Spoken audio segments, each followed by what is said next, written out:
This is CBS News Chicago. Topping your 10 at 10, another day of dangerously hot temperatures, but some people are having a hard time cooling off. Marissa Perlman's in Belmont Cragen for us, where some had no power to run their air conditioners or fans overnight. ComEd trucks are still parked here in the Belmont Cragen neighborhood right behind this more oil car. That's where ComEd has been stationed here overnight after this power outage happened here in the Belmont Cragen neighborhood. Now, the intersections that we've been monitoring this morning do seem to have power back on.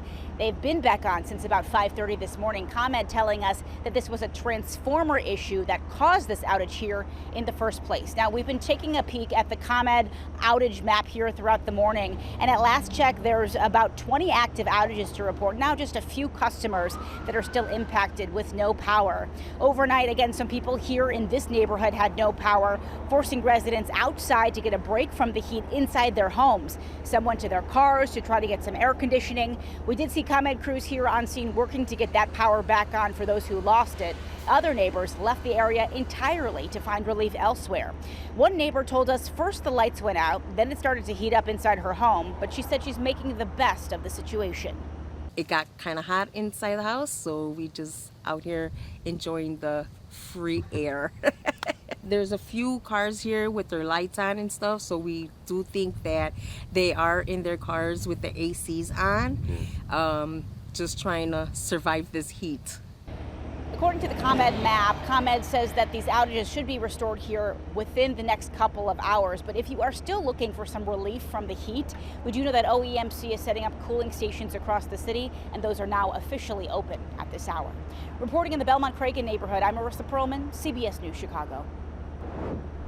Are in the thick of that heat wave. Hot and sweaty is an understatement, but relief's on the way. Meteorologist David Yeoman's here tracking the storms that'll move in, and you're talking about seeing those later this afternoon. That's exactly right. It's going to slow down our evening commute for many. We have a weather alert, though, for the heat advisory and for some strong storms later. In the meantime, this afternoon, it will feel, again, like 100 to 110 in the shade, but look what happens on the radar later. Storms become likely by later this evening, and that kicks off a period of overall stormier weather. Waves of on and off rain likely later today, at times on Friday and Saturday, and this will present a risk of flash flooding in some areas. How much rain are we talking? Not just today, but all the way from now through Saturday evening. 1 to 3 inches likely, and some 4 to 5 inch bullseyes are possible, which is why we're worried about flooding.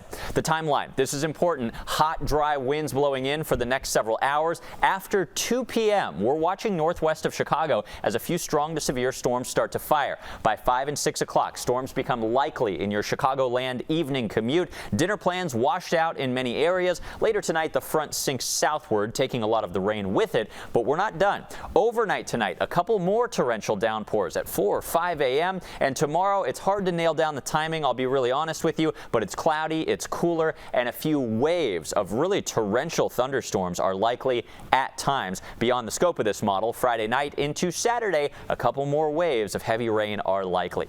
So today, sunshine early, strong storms late. A heat advisory with a high of 94, feeling much hotter. Overnight tonight, not the record warm night we had last night of 79, 74 with scattered rain and slightly milder air. Tomorrow, Saturday, we're in the middle and upper 80s with a few waves of storms continuing at times. Then the rain clears out and the heat builds back in. Heat alerts expected on Sunday and Monday before finally a sustained cool down starting on Wednesday of next week. In the meantime, we'll suffer through the heat for one more day today. Marie? Great, David. Thank you. We can do it. One man is dead. A teenager is hospitalized after a late night shooting. This happened on Chicago's West Lawn neighborhood. In that neighborhood near 68th and Pulaski. Police say the 16-year-old and 18-year-old victims were walking with a group when 3 people in that group turned on them. The trio pulled out guns and fired. The gunmen were arrested and charges are now pending. In the West Ridge neighborhood, a man is seriously hurt after he was shot on Devon near Oakley. Around 8:30 last night, police say a driver was arguing with a person on the street. At one point, officers say the 31-year-old driver got out of his car and then was shot in their stomach by the pedestrian. The shooter ran away. Police are still trying to find them. Chicago is investing $40 million to improve homeless shelters across the city.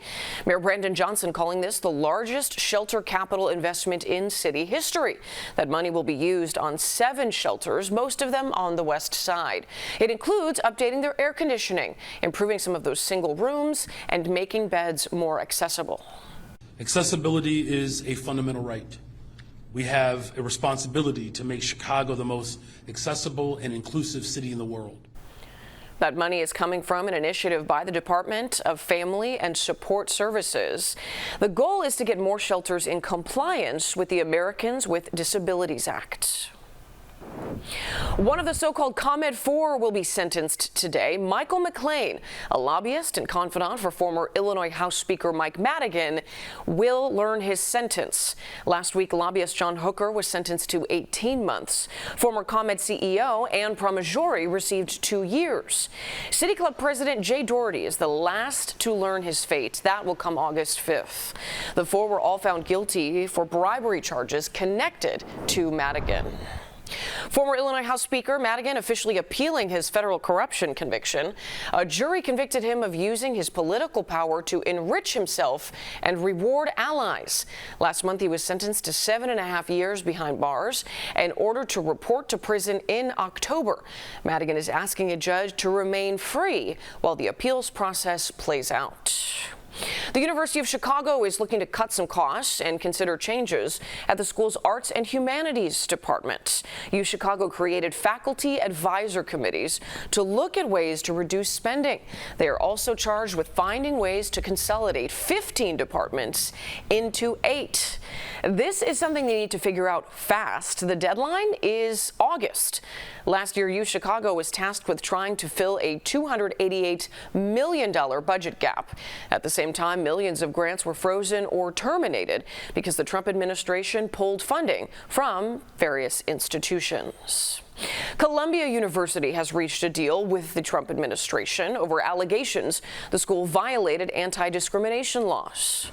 More specifically, those allegations were over pro-Palestinian protests on campus that we saw in 2023 and 2024. Under the terms of that agreement, Columbia will pay the government $200 million over 3 years. In exchange, Columbia says the vast majority of the federal grants that were frozen or terminated will be restored. Columbia says this settlement does not mean the university is admitting to any wrongdoing.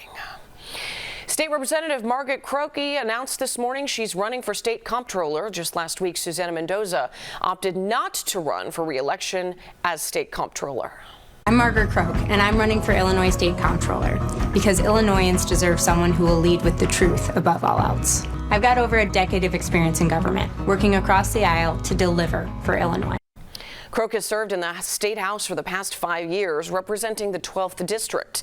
In the video, Croak says her experience in the House and the Pritzker administration will help her as comptroller. Now, there's speculation Mendoza may be making a run for the mayor's office in Chicago as far as her future is concerned. There is a little movement in peace talks today between Ukraine and Russia. The two countries have agreed to hold another prisoner exchange. The summit took place in Turkey. It ended in less than an hour. Ukrainian officials proposed a summit between President Volodymyr Zelensky and Russia's Vladimir Putin at the end of August. However, Russian officials shot that down, saying a meeting would only be appropriate for signing a peace deal. All 49 people aboard a Russian plane that crashed are confirmed dead. This crash happened this morning when the aircraft hit a mountain in the far east part of the country. The aircraft reportedly tried to land twice before ultimately crashing. The injunction that is blocking President Trump's executive order on birthright citizenship will stand, at least for now. Last night, the Ninth Circuit Appeals Court upheld it, saying Trump's order, quote, contradicts the plain language of the 14th Amendment's grant of citizenship to all persons born in the United States. The White House says it does plan to appeal. In Illinois, Attorney General Kwame Raoul praised that decision, saying, quote, no president can arbitrarily pick and choose which children born in the United States are allowed to be citizens. French President Emmanuel Macron and his wife Brigitte have filed a defamation lawsuit against Candace Owens. She is a right-wing podcaster in the United States who released a series of videos with allegations about the couple. One includes the claim that the French First Lady was born a man and stole another person's identity while transitioning. A spokesperson for Owens responded saying this is a foreign government attacking the First Amendment rights of American journalists. The Joffrey Ballet will be staying at the Lyric Opera House. The Chicago Sun-Times says the dance company extended its lease at the Lyric through 2034. It first moved there in 2021 from the Auditorium Theater. The Lyric Opera Orchestra also performs live for every Joffrey production. The ballet opens its 70th season September 18th with Carmen. The Friendly Confines will host the 2027 All-Star Game. Sources tell CBS News Chicago that official announcement will come soon. It could come when Major League Baseball Commissioner Rob Manfred visits Wrigley August 1st. Back in June, Chicago City Council passed an ordinance to put bollards, or these anchored down cylinders, around the ballpark.